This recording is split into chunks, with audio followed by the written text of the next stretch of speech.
ಆಯ್ತಲ್ಲ, ಕೊರೋನಾ ಕಂಟ್ರೋಲಿಗೆ ಬಂದ್ಬಿಡ್ತು, ಇನ್ನೇನು ಲಾಕ್ಡೌನ್ ತೆಗೆದುಬಿಡಿ, ಅನ್ಲಾಕ್ ಮಾಡಿಬಿಡಿ, ಜನಜೀವನ ಮತ್ತೆ ಎಂದಿನಂತೆ ಇರಲಿ ಅಂತ ವಾದ ಮಾಡೋರು ಒಂದಷ್ಟು ಅಂಕಿ ಸಂಖ್ಯೆಗಳನ್ನು ಗಮನಿಸಬೇಕು. ಸಾವಿನ ಪ್ರಮಾಣ 2.5 ಇದೆ, 3 ದಾಟ್ತಾ ಇದೆ ಒಂದೊಂದು ದಿವಸ, 3 ದಾಟುತ್ತೆ ಒಂದೊಂದು ದಿವಸ ಸಾವಿನ ಪ್ರಮಾಣ. 3% ಸಾವಿನ ಪ್ರಮಾಣ ಇದ್ದರೆ ಇಂಥ ಟೈಮ್ನಲ್ಲಿ ಲಾಕ್ಡೌನ್ ತೆಗೆಯೋದಕ್ಕಾಗತ್ತಾ? ಪಾಸಿಟಿವಿಟಿ ರೇಟೇ 5%ಗೆ ಇಳಿಬೇಕು ಅನ್ನೋದು ತಜ್ಞರ ಅಭಿಪ್ರಾಯ. 100 ಜನ ಟೆಸ್ಟ್ ಮಾಡಿದರೆ 5 ಜನರಿಗೆ ಮಾತ್ರ ಯಾವಾಗ ಪಾಸಿಟಿವ್ ಬರೋದಕ್ಕೆ ಶುರುವಾಗುತ್ತೋ ಆವಾಗ ಸಡಿಲಿಕೆಗಳನ್ನು ಮಾಡಿ ಅಂತ. 40% ತನಕ ಹೋಗಿತ್ತು ರೀ ಪಾಸಿಟಿವಿಟಿ ರೇಟ್ ಕರ್ನಾಟಕದಲ್ಲಿ. ದಿಲ್ಲಿಲಿ 40 ದಾಟಿತ್ತು. ಇವತ್ತದು ಎಷ್ಟು ಪರ್ಸೆಂಟು? 1% ದಿಲ್ಲಿಯಲ್ಲಿ. ಎಲ್ಲ ರಾಜ್ಯದಲ್ಲೂ ಒಂದು ಸಲ ಪೀಕಿಗೆ ಹೋಗಿ ಇಳಿಯೋದೇ ಇದು. ಈ ಪೀಕ್ನಿಂದ ನಾವು ತಪ್ಪಿಸ್ಕೊಂಡು ಬಿಟ್ವಿ ಅಂತ ಹೇಳೋದಕ್ಕಾಗೋದಿಲ್ಲ, ಯಾವ ರಾಜ್ಯವೂ ಹೇಳೋದಕ್ಕಾಗೋದಿಲ್ಲ. ಮಹಾರಾಷ್ಟ್ರದಲ್ಲಿ ನಮಗಿಂತ ಮೊದಲಾಯಿತು, ಅದಾದ ಮೇಲೆ ದೆಹಲಿ ಆಯಿತು. ಮಹಾರಾಷ್ಟ್ರ ಕೇರಳ ಒಂದೇ ಸಲಕ್ಕೆ ಬಂತು, ಅದಾದ ಮೇಲೆ ದೆಹಲಿ ಆಗಿದೆ, ಈಗ ಕರ್ನಾಟಕಕ್ಕೆ ಹೊಡಿತಾ ಇದೆ. ಇದಾದ ಮೇಲೆ ಯಾವ ರಾಜ್ಯನೋ ಗೊತ್ತಿಲ್ಲ. ಒಂದು ಸಲ ಪೀಕಿಗೆ ಹೋಗಿ ಇಳಿಯೋದೇ ಇದು. ನಮ್ಮ ರಾಜ್ಯಕ್ಕೆ ಕೊರೋನಾ ಬರದಂತೆ ತಡಿತೀವಿ ಅಂತ ಯಾವ ರಾಜ್ಯನೂ ಹೇಳೋಕ್ಕೆ ಸಾಧ್ಯ ಇಲ್ಲ. ಕೊರೋನಾದ ಎಫೆಕ್ಟ್ ಜನರ ಮೇಲೆ ಸಾಧ್ಯ ಆದಷ್ಟು ಕಡಿಮೆ ಆಗುವಂತೆ ನೋಡಿಕೊಳ್ತೀವಿ ಅಂತ ಬೇಕಾದರೆ ಹೇಳಬಹುದು, ಸೂಕ್ತ ರೀತಿಯಲ್ಲಿ ತಯಾರಿ ಮಾಡಿಕೊಳ್ತೀವಿ ಅಂತ ಬೇಕಾದರೆ ಹೇಳಬಹುದು. 15% ಇದೆ ಈಗ ಪಾಸಿಟಿವಿಟಿ ರೇಟು, 5%ಗೆ ಇಳಿಬೇಕು. 5%ಗೆ ಇಳಿಯೋ ತನಕ ಲಾಕ್ಡೌನ್ ಕಂಟಿನ್ಯೂ ಮಾಡಿ ಅಂತ ತಜ್ಞರು ಹೇಳ್ತಾ ಇದ್ದಾರೆ. ಕೆಲವು ಜಿಲ್ಲೆಗಳಲ್ಲಿ ಇನ್ನೂ 40%ಗಿಂತ ಜಾಸ್ತಿ ಇದೆ.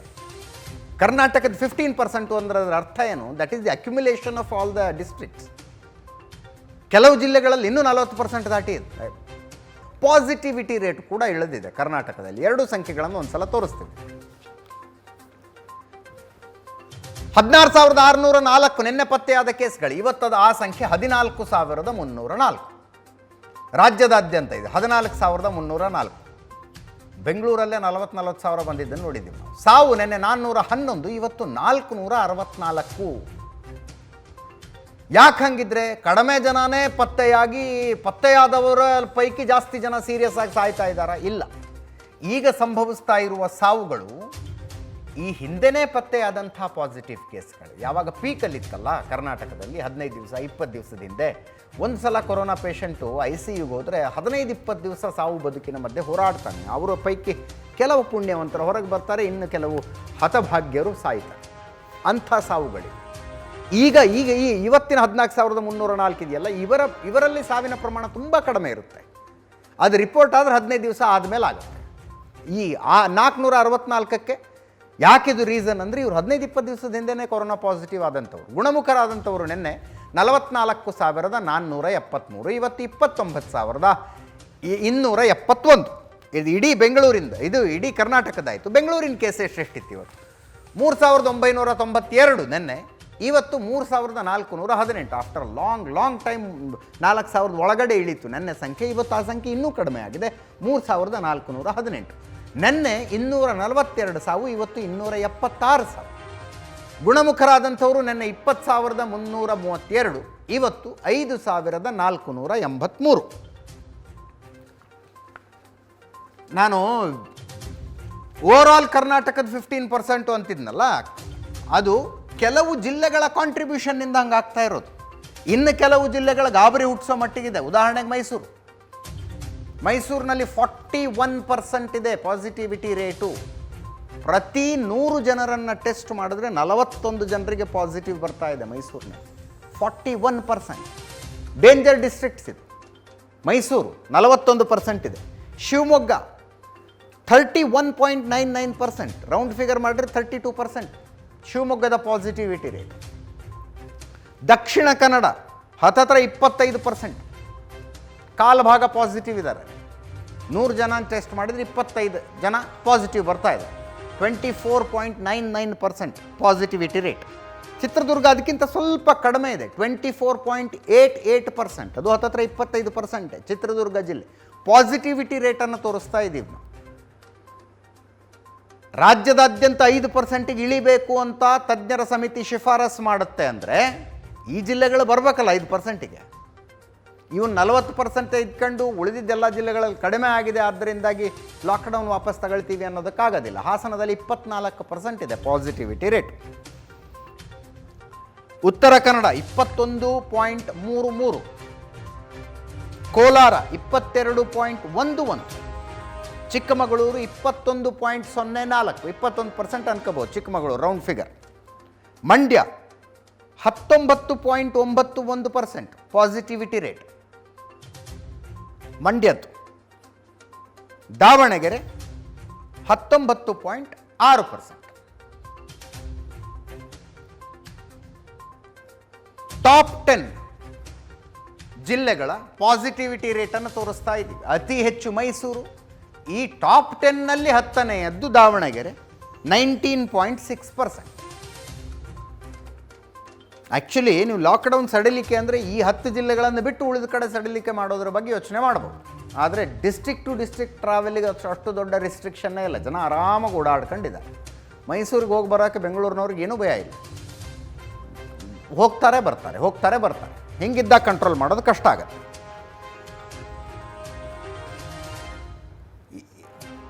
ಲಾಕ್ಡೌನ್ ವಾಪಸ್ ತಗೊಂಡ್ಬಿಡಿ, ಸಾಕೆ ಸಾಕು ಅನ್ನೋರು ಕೆಲವೊಂದಷ್ಟು ಅಂಕಿ ಸಂಖ್ಯೆಗಳನ್ನು ನೋಡಬೇಕು.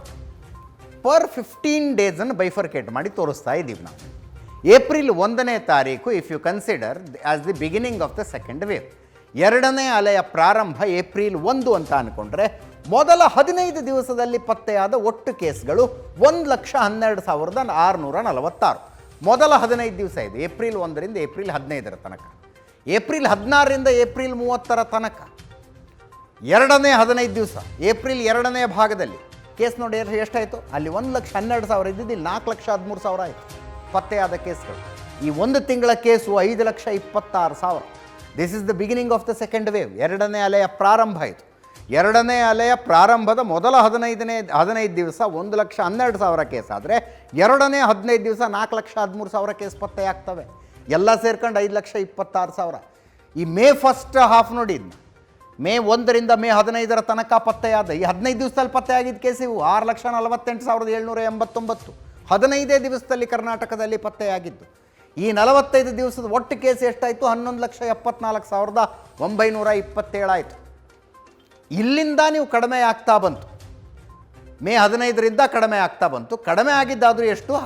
ಮೇ 16ರಿಂದ 31 ತನಕ 15 ದಿವಸದಲ್ಲಿ 4,32,500. ಅಂದರೆ ಸ್ಟಿಲ್ ಈ 15 ದಿವಸಕ್ಕಿಂತ ಈ 15 ದಿವಸದ ಸಂಖ್ಯೆ ಜಾಸ್ತಿನೇ ಇದೆ, ಇನ್ನೂ ಜಾಸ್ತಿನೇ ಇದೆ.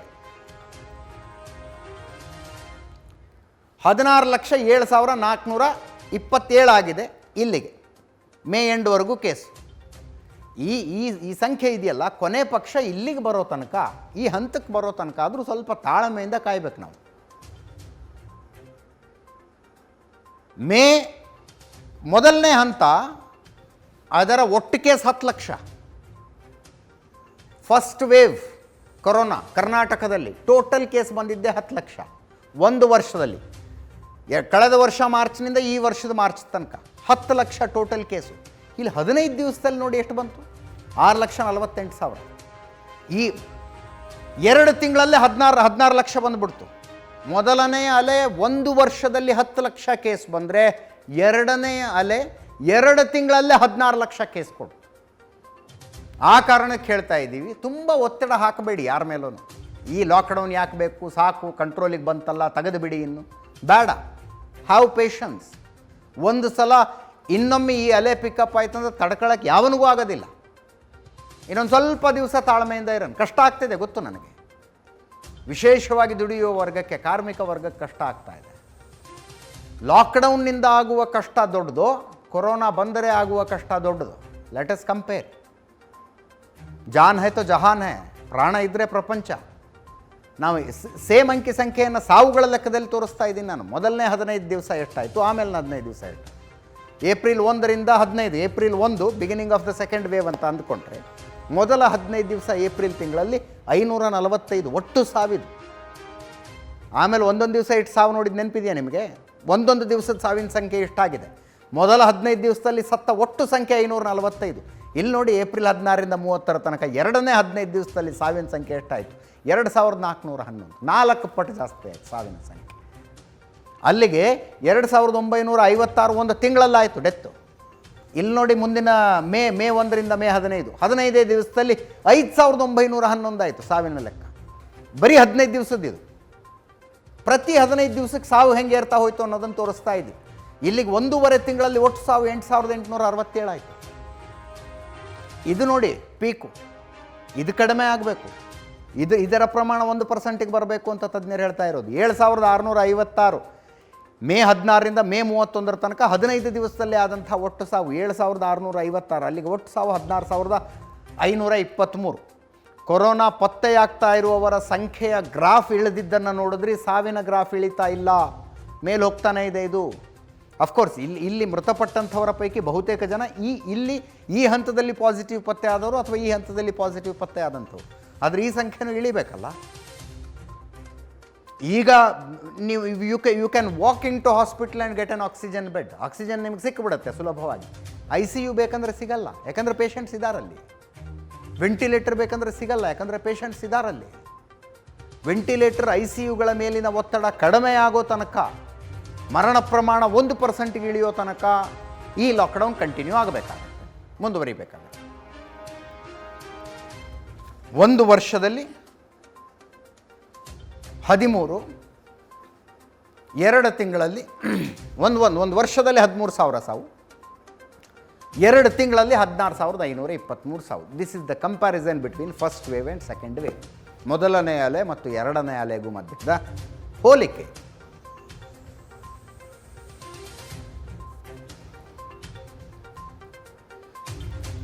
ಎರಡನೇ ಅಲೆಯ ಅಬ್ಬರವನ್ನು ತೋರಿಸ್ತಾ ಇದ್ದೀವಿ ನಾವು ನಿಮಗೆ.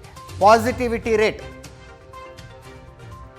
3.65% ಇತ್ತು ಏಪ್ರಿಲ್ 1ನೇ ತಾರೀಕಿಗೆ. 3.65% ಪಾಸಿಟಿವಿಟಿ ರೇಟ್ ಆದಾಗ ಡೇಟ್ ವೈಸ್ ಏಪ್ರಿಲ್ 1ನೇ ತಾರೀಕಿನ ಒಂದು ದಿವಸ 4,234 ಕೇಸ್ ಪತ್ತೆಯಾಯಿತು. ಪಾಸಿಟಿವಿಟಿ ರೇಟ್ 3.65 ಇದ್ದಾಗ ಪತ್ತೆಯಾದಂಥ ಕೇಸು 4,234, ಸಾವು 18. ಒಂದು ದಿವಸದ ಲೆಕ್ಕ ತೋರಿಸ್ತದೆ. ಪ್ರತಿ 15 ದಿವಸಕ್ಕೆ ಈ ಸಿಚುವೇಶನ್ ಹೆಂಗೆ ಚೇಂಜ್ ಆಗ್ತಾ ಹೋಯಿತು ಅನ್ನೋದರ ಉದಾಹರಣೆ ಇದು. ಏಪ್ರಿಲ್ 1ನೇ ತಾರೀಕಿನ ಲೆಕ್ಕ ಇದಾಯಿತು. ಏಪ್ರಿಲ್ 15ನೇ ತಾರೀಕಿನ ಲೆಕ್ಕ ತಗೊಳ್ಳಿ. ಪಾಸಿಟಿವಿಟಿ ರೇಟು 15 ದಿವಸದಿಂದ 3.65 ಇದ್ದಿದ್ದು 15 ದಿವಸದ ನಂತರ 11.38 ಆಗಿಬಿಡ್ತು. ಪಾಸಿಟಿವಿಟಿ ರೇಟ್ 11.38 ಆದಾಗ ಪತ್ತೆಯಾದಂಥ ಪ್ರಕರಣಗಳೆಷ್ಟು? 14,300, 14,738. ಸಾವು 66ಕ್ಕೆ ಹೋಗಿತ್ತು. 15 ದಿವಸದಿಂದ ಒಂದು ದಿವಸಕ್ಕೆ 18 ಜನ ಸತ್ತಿದ್ರೆ 15 ದಿವಸ ಆದಮೇಲೆ 66 ಜನ ಸತ್ತರು. ಪಾಸಿಟಿವಿಟಿ ರೇಟ್ 11.38 ಇದ್ದಂಥದ್ದು 15 ದಿನಗಳ ನಂತರ 25.44 ಆಗಿಬಿಡ್ತು.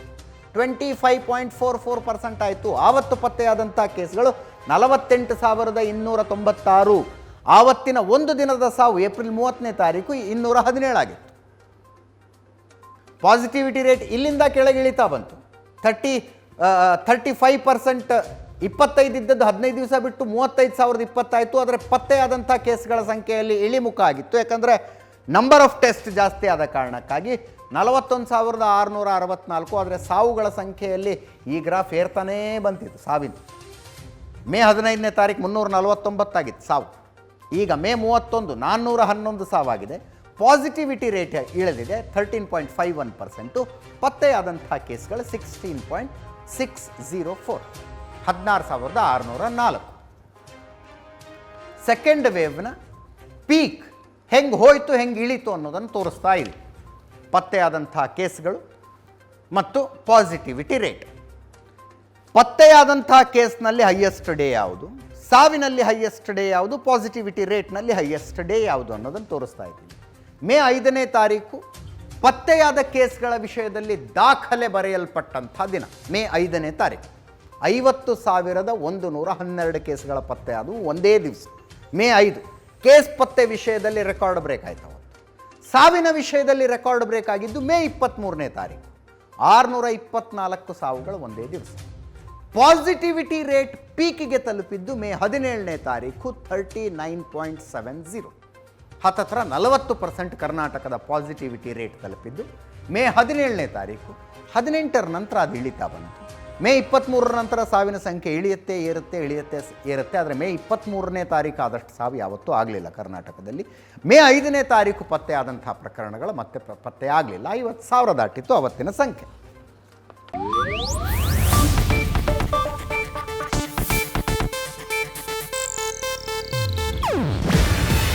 ಇದು ಏಷ್ಯಾನೆಟ್ ನ್ಯೂಸ್ ನೆಟ್ವರ್ಕ್ ಪ್ರಸ್ತುತಿ.